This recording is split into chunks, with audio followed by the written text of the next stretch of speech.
Պարոն Ղազարյան, դուք 5-րդ անգամ փորձ արեցիք հանդիպել ազգային ժողովի փոխնախագահ Ռուբեն Ռուբինյանի հետ, սակայն պարզ դարձավ, որ այս անգամ էլ նա հրաժարվել է ձեզ հետ հանդիպել։ Շարունակում է նույն պատճառաբանությունը մնալով ձեզ։ Ոչ թե ինձ տեղեկացվել եմ, ազգային ժողովից զանգեցին, ասացին, որ պարոն Ռուբինյանը հարկ չի համարում ընդունելության արժանացնել միայն ինձ, այսինքն այլ քաղաքացիների հետ հայտարարված ընդունելությունը կայանում է, ինքը փաստորեն ողջ առողջ է, իր հետ ոչինչ չի պատահել, չնայած վերջին հարցազրույցները, բայց ինքը ի վիճակի է ընդունելություն կազմակերպել, բայց ինձ ընդունելության չի արժանացնում, այսինքն պարոն Ռուբինյանը 5-րդ անգամ իրականացնում է նույն հանցագործությունը, որը նկարագրված է Քրեական օրենսգրքի 203 հոդվածում, այն է խտրական վերաբերմունք քաղաքացու նկատմամբ պայմանավորված նրա քաղաքական հայացքներով։ Իդեպ ասեմ, որ նախորդ անգամ ես դիմել եմ մարդու իրավունքների պաշտպանի գրասենյակ, հիմա էլ կդիմեմ, հենց այստեղից ճեպազրույցից հետո, եւ նրանք վարույթ էին նախաձեռնել եւ ազգային ժողովից պարզաբանել էին ՄԻՊ-ի գրասենյակին, որ հատկապես Ռուբեն Ռուբինյանը եւ Հակոբ Արշակյանը Էդգար Ղազարյանին ընդունելության չեն արժանացնում որպես քաղաքական գործիչ, այսինքն իրենց գրավոր մեկնաբանությամբ հաստատել են խտրականության փաստը պայմանավորված քաղաքական հայացքներով։ Ասեմ դες, որ այս ընդունելությունների հեղինակը իրենք են, սա ես չեմ, ես նոր քիչ առաջ փորձեցի ընդունելություն խնդրեմ ազգային ժողովի նախագահին, հիմա էլ հեռախոսը չի պատասխանում, չգիտեմ ինչի, երևի սուպերսակրոն ստեղ կարող է առանձնացել են, հավանաբար, հեսա նորից կփորձենք կապ հաստատել ազգային ժողովի ընդունանի հետ, որպեսզի իրան էլ տեղյակ պահենք այս իրավիճակի մասին, արդեն 4-րդ ամիսն է, ազգային ժողովի փոխնախագահները եւ 5-րդ ամիսը ներեցի մենք մայիս ամսից ենք սկսել այս գործընթացը 5-րդ անգամ արդեն ընդունելության չեն արժանացնում ցուցաբերելու խտրական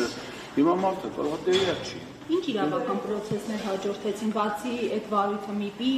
որին արձագանք եղավ ազգային ժողովից հետո, ինչ եղավ, որովհետև գիտեմ, որ մի քանի վարույթներ կարծեք կարճվել են։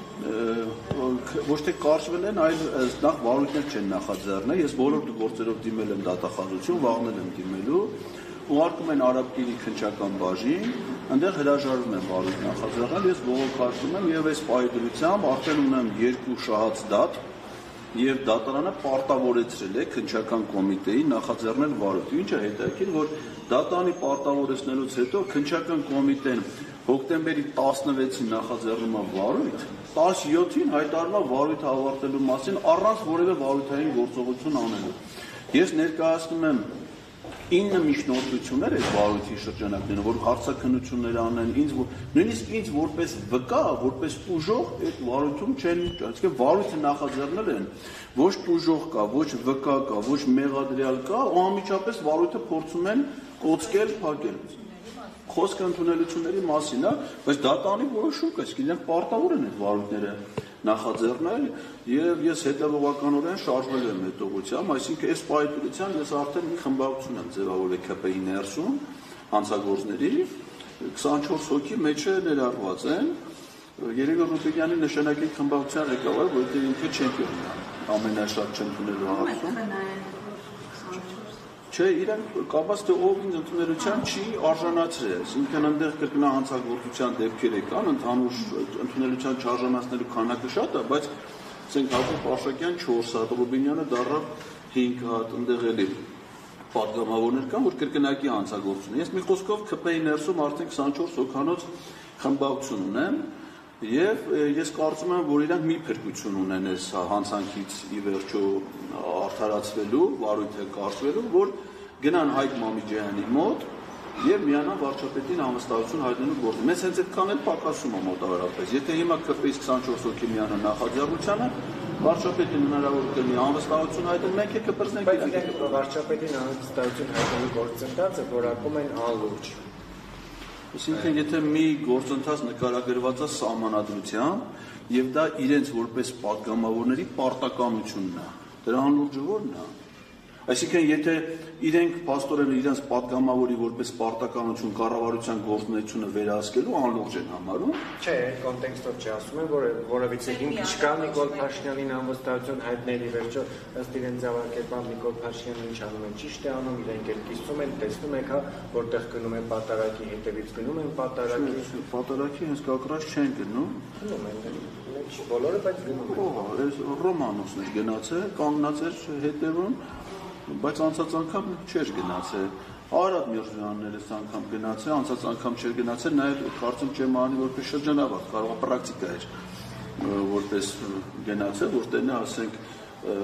ոչ օրինական քահանաների մատուցած արարողությունը ոնց է, երբ պրակտիկա էր։ Նա շատ քիչ մարդ է նրա հետևից գնում։ Իսկ ինչ վերաբերվում է վարչապետի գործունեությանը, բայց հենց այդ եմ ուզում իրանց հետ ասելով խոչի։ Վարչապետի գործունեությունը պիտի համապատասխանի կառավարության գործունեության ծրագրին։ Ուրեմն մենք թող գան նստեն կառավարության գործունեության ծրագրի ցանկացած էջը բացեն կարդան։ Տեսնենք այդ գործունեության ծրագիրը կատարվում է թե չի կատարվում։ Ակնհայտ է որ չի կատարվում, բայց եթե չի կատարվում, նրանք պետք է վերահսկեն կառավարության գործունեությանը, եթե չի կատարվում անվստահություն է դեմ, ոնց կարա դա համարվի անլուրջ։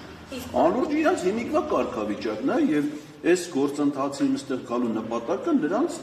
լրջության դաշտ բերելն է եւ իրաց պաշտոնական պարտականությունների դաշտ բերելն է։ Իրանք չեն կարող խուսափեն դրանից։ Բացի իմպիչմենտի հարցից կար էլ ուրիշ հարց, որ պետք է ներկայացնել Ռուբինյանին։ Այո, Ռուբինյանի հետ եւս 3 հարց կա։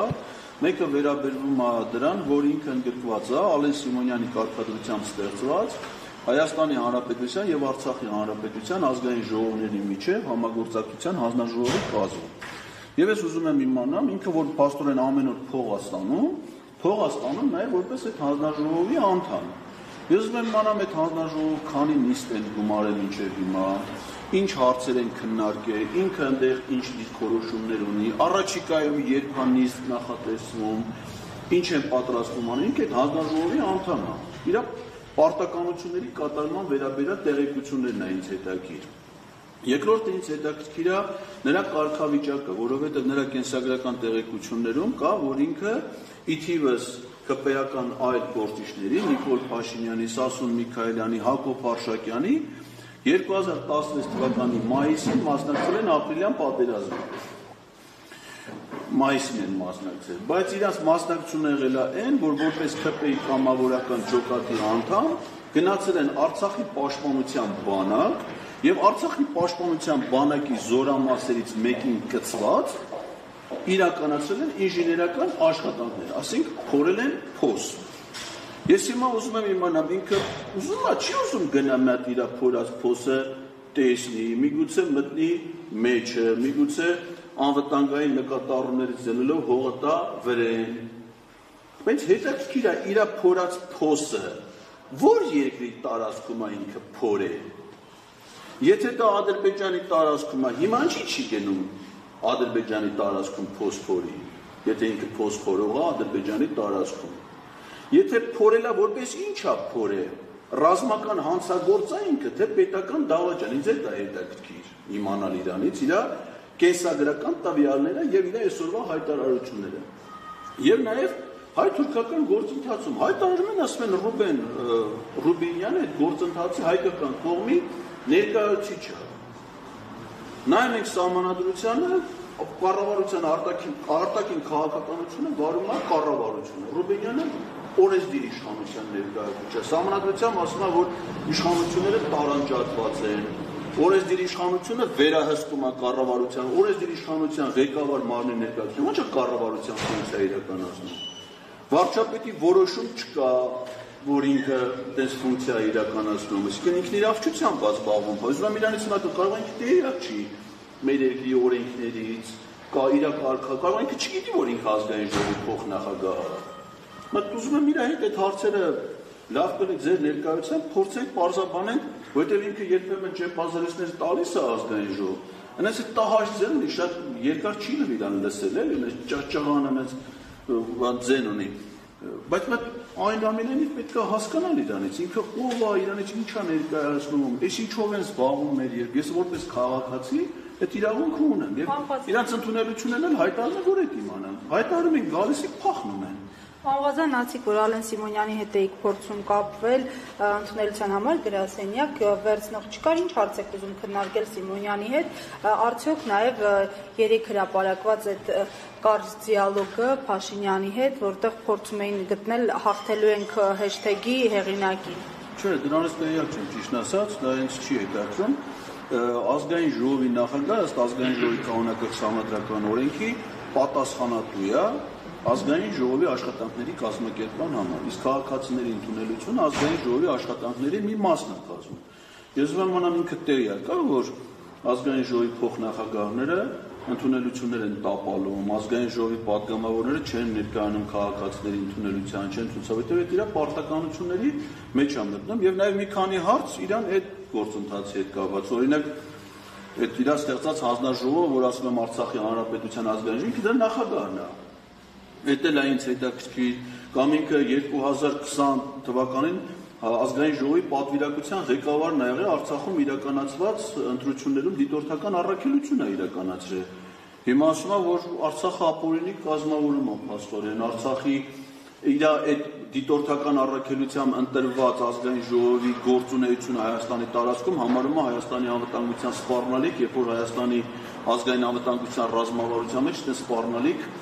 չի հիշատակվում։ Նա իր նաև տեսակետներն եմ ուզում հասկանալ։ Բայց անգամ նախատեսում եք հանդիպում, թե չէ։ Ես ճիշտ ասած հաշվի առնելով նախորդ ամիսների փորձը սահմանափակել եմ հանձնաժողովների հետ ընդունելության գալու այդ բանը, հասկանալով բանը, բայց թողնում եմ միայն ազգային ժողովի փոխնախագահների հետ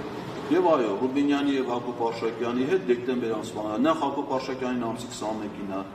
նոյեմբերի դրան էլ կգամ, հուսով եմ, որ ինքը կգա գիտակցության եւ կներկայանա, չնայած դա նոյեմբերի 21-ին է, ոչ թե 34-ին, բայց այնուամենայնիվ հուսով եմ, որ ինքը կգա այդ ընդունելությանը եւ դեկտեմբեր ամսվա ընդունելությանը անպայման նորից կգրանցվի մասնակցել։ Շնորհակալություն։ Հարվածություն թերմինարկել հետևումով զրուցում ենք հանրային քաղաքական գործիչ Էդգար Ղազարյանի հետ, նա այսօր դարձյալ ազգային ժողովում էր, դարձյալ իմպիչմենթի օրակարգով նախատեսված էր Ռուբեն Ռուբինյանի հետ քաղաքացիների ընդունելության շրջանակում նաև նրա մասնակցությունը, բայց ինչպես տեղեկացրեց այս անգամ եւս Էդգար Ղազարյանին նպատակահարմար չեն համարել ընդունել, այսինքն հերթական ԿՊ-ական պատգամավորը հրաժարվել է հանդիպել նրա հետ։